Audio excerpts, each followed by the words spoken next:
नमस्कार दोस्तों, आज की हमारी क्लास है लाइब्रेरी साइंस। तो लाइब्रेरी साइंस में हमने 5-6 क्लास पहले भी डाल रखी है और आज का हमारा टॉपिक है लाइब्रेरी साइंस के अंदर मैनेजमेंट। तो मैनेजमेंट में हम बात करते हैं दोस्तों। क्वेश्चन नंबर 1, प्रबंध क्या है। तो दोस्तों, प्रबंध व्यक्तियों का कुशलपूर्वक व्यवस्थापन करना है। तो एक प्रकार से प्रबंध व्यक्तियों से कार्य करवाने की कला क्या कहलाती है? प्रबंध। बात करते हैं प्रबंध की परिभाषा। क्वेश्चन नंबर 2, प्रबंध की परिभाषा F.W. टेलर के द्वारा दी गई है कि प्रबंध यह जानने की कला है कि क्या करना है और उसे करने के लिए सर्वोत्तम तरीका क्या है।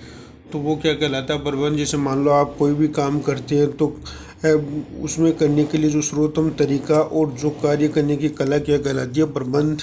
क्वेश्चन नंबर 3 देखते हैं दोस्तों। क्वेश्चन नंबर 3 है कि हेनरी फेयोल के अनुसार प्रबंध क्या है? प्रबंध का अर्थ पूर्वानुमान लगाना, नियोजन करना, संगठन करना, निर्देशन करना और इसका नियंत्रण करना। ये हेनरी फेयोल के द्वारा दी गई परिभाषा है। तो देखते हैं दोस्तों, हेनरी फेयोल के द्वारा दी गई परिभाषा के अंतर्गत हेनरी फेयोल ने क्या बताया प्रबंध के लिए कि एक तो पूर्वानुमान लगाना, लोगों से कार्य करवाना, नियोजन करना, संगठन करना और निर्देश देना, किसी को ऑर्डर देना, समन्वय करना, आपस में कोऑर्डिनेट करना और एक होता है नियंत्रण, कंट्रोलिंग। तो दोस्तों, हेनरी फेयोल के द्वारा दी गई प्रबंध की परिभाषा को हम कोड के अनुसार भी लिख सकते हैं। POCCC आपके अनुसार हो जाएगा। P यानी प्लानिंग, पूर्वानुमान लगाना। बात करते हैं O यानी ऑर्डर, C यानी कंट्रोल, C यानी ऑर्गेनाइजेशन, O यानी ऑर्गेनाइजेशन, C यानी कंट्रोल, C यानी तो ये आपकी हो गई प्रबंध की परिभाषा। अब हम देखते हैं हेनरी कॉर्टज कहते हैं कि प्रबंध औपचारिक रूप से संगठित व्यक्तियों के साथ उसके द्वारा किए जाने वाले कार्य का एक प्रकार से क्या है? कार्य करवाने की कला है। अब हम बात करते हैं जॉर्ज टेरी क्या कहता है कि प्रबंध एक ऐसी प्रक्रिया है जिसके द्वारा नियोजन, संगठन, उत्प्रेरण, नियंत्रण को सम्मिलित किया जाता है। प्रबंध गतिशील प्रक्रिया है। तो प्रबंध एक सामाजिक प्रक्रिया है, क्योंकि कोई भी व्यक्ति जो कार्य करता है वो समाज के अंदर रहकर करता है। तो इसलिए प्रबंध क्या है? एक सामाजिक प्रक्रिया। आगे हम बात करते हैं पुस्तकालय प्रशासन क्या है।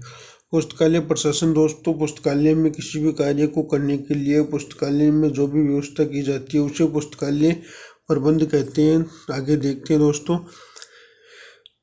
पुस्तकालय प्रशासन, पुस्तकालय प्रबंध और पुस्तकालय संगठन में अंतर है। तो पुस्तकालय प्रशासन बात करें, पुस्तकालय की नीतियों का निर्माण करना, और पुस्तकालय प्रबंध नीतियों को क्रियान्वित करना। प्रबंध होता है नीतियों को क्रियान्वित करना और पुस्तकालय प्रशासन नीतियों का निर्माण करना। प्रशासन निर्माण करता है और प्रबंध उन्हें क्रियान्वित करता है, और संगठन नीतियों को आवश्यक तंत्र का निर्माण करना, और यह पुस्तकालय का शरीर है। तो देखते हैं दोस्तों क्वेश्चन नंबर नेक्स्ट है, वैज्ञानिक प्रबंध का प्रयोग सर्वप्रथम किसके द्वारा किया गया? तो दोस्तों, वैज्ञानिक प्रबंध का सर्वप्रथम प्रयोग लुईस ब्राडिश ने किया। सबसे पहले लुईस ब्राडिश ने किया। और कब किया? 1910 के अंदर। बात करें वैज्ञानिक प्रबंध की, तो दोस्तों ये हर क्लास में, हर एग्जाम में क्वेश्चन आने वाले हैं। मैनेजमेंट की वैज्ञानिक प्रबंध क्या है? तो दोस्तों, वैज्ञानिक प्रबंध क्या है? साइंटिफिक मैनेजमेंट, प्रशासन की समस्या और आधुनिक विज्ञान के सिद्धांतों की विधियों का अनुप्रयोग होता है वैज्ञानिक प्रबंध। बात करें वैज्ञानिक प्रबंध के प्रमुख जनक कौन है? Frederick Taylor. वैज्ञानिक प्रबंध के जनक कौन है? Frederick Taylor. और वैज्ञानिक प्रबंध की सबसे पहले शब्द किसने दिया? लुईस ब्रैडिन ने। अब हम बात करते हैं F.W. टेलर का पूरा नाम है। तो पूरा नाम दोस्तों, F.W. टेलर का पूरा नाम क्या है? फ्रेडरिक विल्सन टेलर, ये टेलर का पूरा नाम है। आगे हम बात करते हैं क्वेश्चन नंबर नेक्स्ट, प्रबंध के शास्त्रीय सिद्धांत की बात करें तो ये आपका हेनरी फेयोल के द्वारा दिया गया। दोस्तों, F.W. टेलर इसके अंदर गलत है। शास्त्रीय सिद्धांत किसने दिया? हेनरी फेयोल ने। तो आप लिख लीजिए हेनरी फेयोल के द्वारा ये शास्त्रीय सिद्धांत दिया गया। अब हम बात करते हैं क्वेश्चन नंबर नेक्स्ट है दोस्तों, system, school, classical organisation theory का प्रतिपादन F.W. टेलर के द्वारा दिया गया। शास्त्रीय जो क्लासिकल ऑर्गेनाइजेशन थ्योरी प्रतिपादन F.W. Taylor. System, school of management का संबंध F.W. टेलर आधुनिक व्यवहारिक स्कूल में किस किस का योगदान है। आधुनिक जो व्यवहारिक योगदान है उसमें बात करें तो किन किन का योगदान है, तो देखिए आधुनिक जो व्यवहारिक के अंदर किन किन लोगों का योगदान है उसमें डगल्स मैकग्रेगर और क्रिस ओर्गेस, फेडरिक हजरबर्ग, रेरिस लेकर्ट। और बात करते हैं दोस्तों इसके अंदर और किन किन का योगदान है, राल्फ स्टोग्लिडिल के द्वारा ये योगदान है। तो दोस्तों एक बार ये ध्यान रखना है कि आधुनिक प्रबंध में स्कूल में किन किन का योगदान है। ये आपके 5 नाम होंगे, Douglas McGregor, Chris Argyris, Frederick Herzberg, Rensis Likert, Ralph Stogdill. अब हम देखते हैं प्रबंध के सिद्धांत से क्या अभिप्राय है। तो प्रबंध क्रियाओं को नियोजन, संगठन, नियंत्रण करना। प्रबंध की जो क्रिया है उनको नियोजन, संगठन, नियंत्रण को सफलतापूर्वक संपन्न करने के लिए जिन आधारभूत नियमों का उपयोग किया जाता है उसे क्या कहते हैं, उसे प्रबंध के सिद्धांत कहते हैं। सर्वप्रथम प्रबंध के सिद्धांत किसने दिए, तो बात करते हैं दोस्तों सर्वप्रथम प्रबंध के सिद्धांत हेनरी फेयोल ने दिए और उनकी पुस्तक है दोस्तों the classical organisation of the general management of theory. उसके अंदर सबसे पहले इन्होंने अपने सिद्धांत दिए और कितने सिद्धांत दिए दोस्तों, 14 सिद्धांत दिए 1961 के आसपास। और 1900 सर्वप्रथम सिद्धांत कब दिए, 1949 में। और उन्होंने परिवर्तन कब किया, 1961 में। जनरल एंड इंडस्ट्रियल मैनेजमेंट जो अभी मैंने बताया आपको हेनरी फेयोल की बुक है, इसके अंदर हेनरी फेयोल ने 14 प्रबंध के सिद्धांत दिए। तो बात करते हैं ह्यूमन रिलेशन एट वर्क के लेखक कौन है, हेनरी फेयोल। तो ये आप बुक याद रखना, इसमें से पिछली बार एक क्वेश्चन पूछा हुआ है। तो RSSM भी इसी प्रकार से यहाँ से क्वेश्चन पुटअप करती है।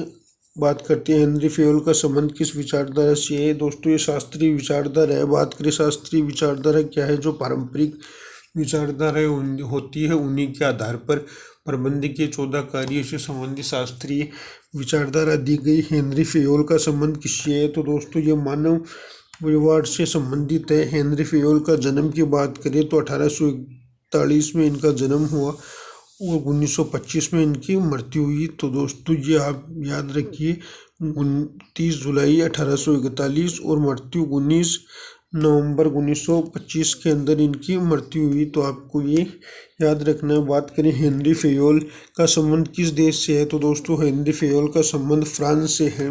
ये फ्रांस के वैज्ञानिक थे दोस्तों। अब हम देखते हैं, बात करते हैं आगे question number next, Henry Fayol ने सिद्धांत प्रबंध के कितने सिद्धांत दिए, तो दोस्तों हेनरी फेयोल ने प्रबंध के 14 सिद्धांत दिए।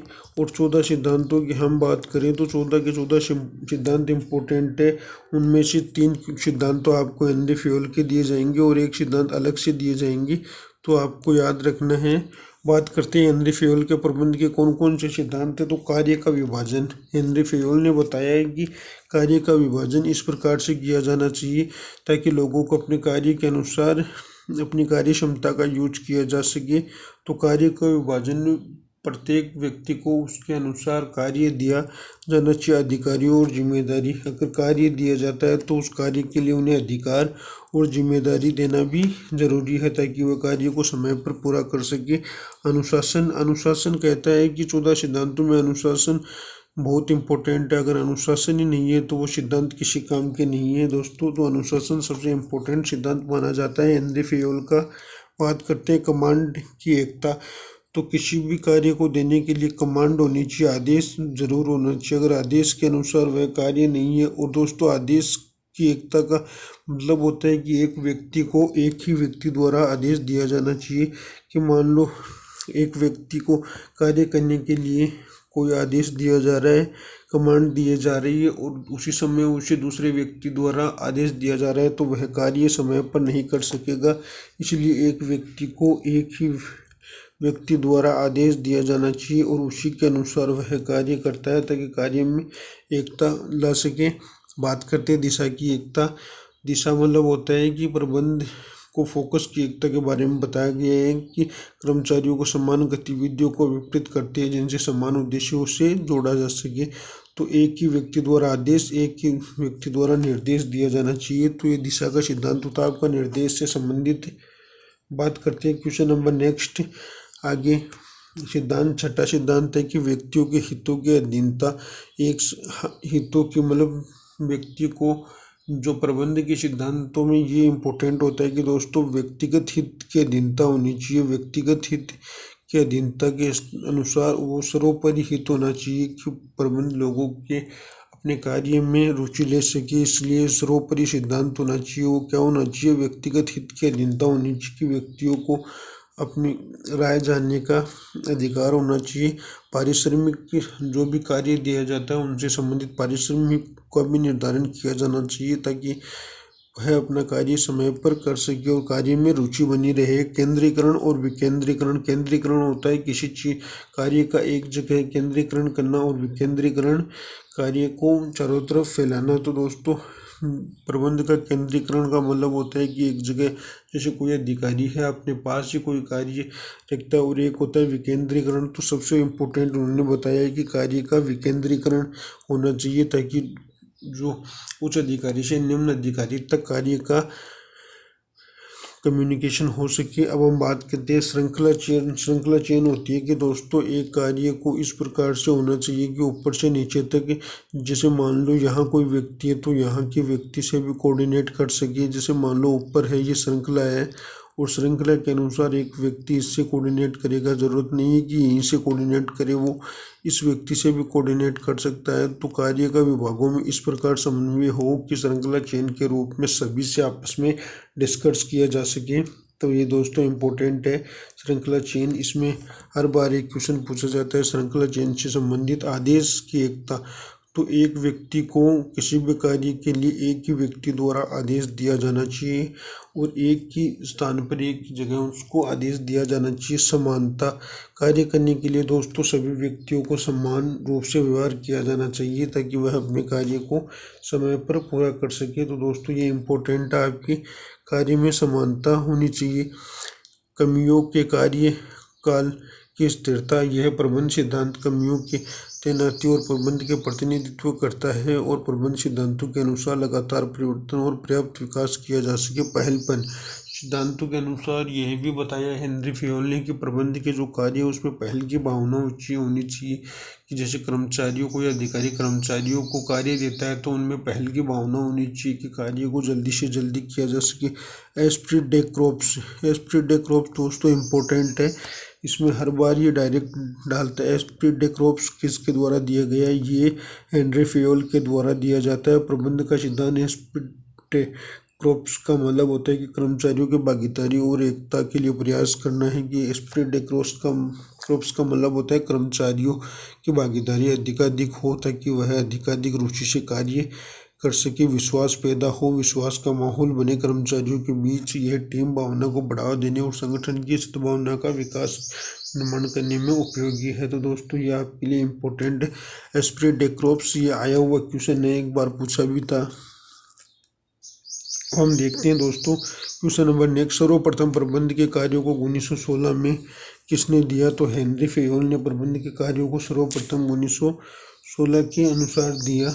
तो ऑप्शन नंबर ये आपका राइट हो जाएगा। हेनरी फेयोल ने सर्वप्रथम प्रबंध के कार्य दिए। यूनियन इज स्ट्रेंथ प्रबंध का सिद्धांत, इसका समर्थन किसने किया? तो यूनियन डेस्परेट का सिद्धांत प्रबंध के कार्य का किसने किया? हेनरी फेयोल ने। तो आपको ये याद रखना है कि यूनियन डेस्परेट हेनरी फेयोल ने दिया। हेनरी फेयोल ने प्रबंध के कौन कौन से कार्य बताए? पोस्ट कोरब। हेनरी फेयोल ने पोस्ट कोरब अभी हमने आपको बताया POST पोस्ट को प्लानिंग ऑर्गेनाइजेशन संगठन। एस का मतलब होता है स्टाफिंग। एस का मतलब स्टाफिंग। डी का डायरेक्शन। को यानी कोऑर्डिनेशन। तो ये 5 प्रकार के कार्य है प्रबंध की। तो दोस्तों ये याद रखना है आपको। पोस्ट कर हेनरी फेयोल के कार्य है और वो दोस्तों सिद्धांत 14 सिद्धांत और 5 कार्य बताए। पोस्ट कारक का परिसूत्र किसने दिया? पोस्ट कारक की बात करें तो पोस्ट कारक का सिद्धांत लूथर गुलिक ने। पोस्ट को की बात करें तो वो आपका हेनरी फेयोल। पोस्ट कारक की बात करें तो ये लूथर गुलिक। लूथर गुलिक का पूरा नाम क्या है? लूथर हेल्से गुलिक है। लूथर गुलिक का पूरा नाम लूथर हेल्से गुलिक है। लूथर गुलिक का जन्म कब हुआ? लूथर हेल्से गुलिक का जन्म 17 जनवरी 1892 को जापान के ओसाका में हुआ। तो इनका जन्म कहाँ हुआ? जापान के ओसाका में हुआ और इनकी मृत्यु 10 जनवरी 1993 को हुई। अब हम बात करते हैं पोस्ट कारब का सूत्र कब दिया, तो लूथर गुलिक की बात करें उन्होंने 1937 को पोस्ट कारब का जो सिद्धांत है वो दिया। अब हम देखते हैं पोस्ट कारब का पूरा नाम। पोस्ट कारब का पूरा नाम है दोस्तों पी यानी प्लानिंग, ओ यानी ऑर्गेनाइजिंग, एस स्टाफिंग, डी यानी डायरेक्टिंग, सी ओ को यानी कोऑर्डिनेशन समन्वय, आर मिस रिपोर्टिंग और बी यानी बजटिंग। तो दोस्तों हिंदी में भी देख लीजिए, योजना, आयोजन, स्टाफिंग, निर्देशन, सह निर्माण, रिपोर्टिंग और बजट। बात करते हैं दोस्तों आगे क्वेश्चन, पोस्ट कारब में हेनरी फेयोल का योगदान किस प्रकार है। हेनरी फेयोल के 14 सिद्धांतों और प्रबंध के 5 तत्व शामिल है जो लूथर गुलिक के पोस्ट कारब की नींव रखते हैं। क्योंकि दोस्तों जो लूथर गुलिक है उन्होंने 7 सिद्धांत दिए। कितने दिए? 7 तत्व बताए, POSDCO कोऑर्डिनेशन, यानी रिपोर्ट, बी यानी बजटिंग।